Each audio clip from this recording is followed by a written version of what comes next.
శ్రీరామకృష్ణులు భక్తులకు చేసిన ప్రసంగం. సర్వభూతాల్లోనూ భగవంతుడున్నాడు. కానీ మంచివారితో సన్నిహితంగా ఉండాలి, దుష్టుడికి దూరంగా ఉండాలి. పులిలో కూడా నారాయణుడున్నాడు. అలాగని పులిని ఎవరూ కౌగిలించుకోరు కదా. పులి కూడా నారాయణుడే కదా, దాన్ని చూసి పారిపోవడం ఎందుకు అని నువ్వు అడగవచ్చు. దానికి జవాబు, పులి వస్తోంది పారిపో అని హెచ్చరిస్తున్నవారు కూడా నారాయణులే కదా, వారి మాటలెందుకు వినవు? ఒక కథ చెబుతాను విను. ఒకప్పుడు ఒక అడవిలో అనేక మంది శిష్యులతో ఒక సాధువు నివసిస్తూ ఉండేవాడు. ఒకరోజు ఆ సాధువు సర్వభూతాల్లోనూ నారాయణుడున్నాడు, అది తెలిసి అన్ని ప్రాణులకు వినమ్రంగా నమస్కరించాలని బోధించాడు. ఒకరోజు హోమం నిమిత్తం సమిధులను సేకరించడానికి శిష్యుడొకడు అడవిలోనికి వెళ్ళాడు. హఠాత్తుగా అతడొక కేక విన్నాడు. దారి నుండి పక్కకు తప్పుకోండి, ఒక మదపుటేనుగు ఇటుకేసి వస్తోంది అని. ఈ శిష్యుడు తప్ప అందరూ పారిపోయారు. ఏనుగులో కూడా భగవంతుడున్నాడని గురువుగారు బోధించారు కదా, నేనెందుకు పారిపోవాలి అని తెలుస్తూ ఉన్న చోటే నిలబడిపోయాడు.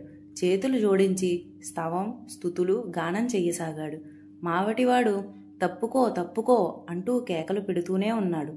మన శిష్యుడు ఎంతకూ కదలలేదు. చివరికి ఏనుగు తన తొండంతో ఇతగాణ్ణి పట్టుకుని తిప్పి ఒక మూలకు విసిరివేసిపోయింది. ఒంటి నిండా గాయాలతో స్పృహ తప్పి పడిపోయాడు శిష్యుడు. ఈ విషయం వినగానే గురువుగారు ఇతర శిష్యులతో పాటు అక్కడికి వచ్చి అతన్ని ఆశ్రమానికి కొనిపోయారు. మందు మాకులిచ్చి చికిత్స చేశారు. కొంతసేపటికి శిష్యుడికి స్పృహ వచ్చింది. అప్పుడు శిష్యుల్లో ఒకడు, ఏనుగు వస్తోందని విని నువ్వెందుకు కదల్లేదు అని అతన్ని అడిగాడు. నారాయణుడే మానవులు జంతువులు రూపాలను ధరించి ఉన్నాడని గురువుగారు చెప్పారు కదా, అందువల్ల ఏనుగు నారాయణుడు వస్తున్నాడని నేను తొలగిపోలేదు అన్నాడతడు. అది విని గురువుగారు ఇలా చెప్పారు, నాయనా, ఏనుగు నారాయణుడు వస్తూ ఉండటం నిజమే, కానీ మావటి నారాయణుడు తొలగిపోమ్మని హెచ్చరించలేదా? అందరూ నారాయణులే అయితే నువ్వెందుకు మావటి మాటలను విశ్వసించలేదు? మావటి నారాయణుడి మాట కూడా వినాలి కదా. శాస్త్రాల్లో ఆపో నారాయణః అంటే నీరు నారాయణుడు, కానీ కొన్ని నీళ్లు దేవునికి పూజకి ఉపయోగపడతాయి, మరికొన్ని కాళ్ళు చేతులు ముఖం కడుక్కోవడానికి, పాత్రలు తోముకోవడానికి, బట్టలు ఉతుక్కోవడానికి మాత్రమే పనికొస్తాయి. ఈ నీళ్లు తాగడానికి గాని దేవుని పూజకు గాని పనికిరావు.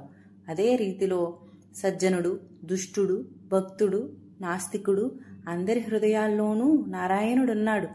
కానీ దుష్టుడు, అపవిత్రుడు, పాపి అయిన వ్యక్తితో సంబంధాలు ఉంచుకోరాదు, వారితో సన్నిహితంగా ఉండరాదు. కొందరితో ఏవో 4 మాటలు మాట్లాడవచ్చునేమో గాని మరికొందరితో అది కూడా పనికిరాదు. ఇలాంటి వ్యక్తులకు దూరంగా ఉండాలి.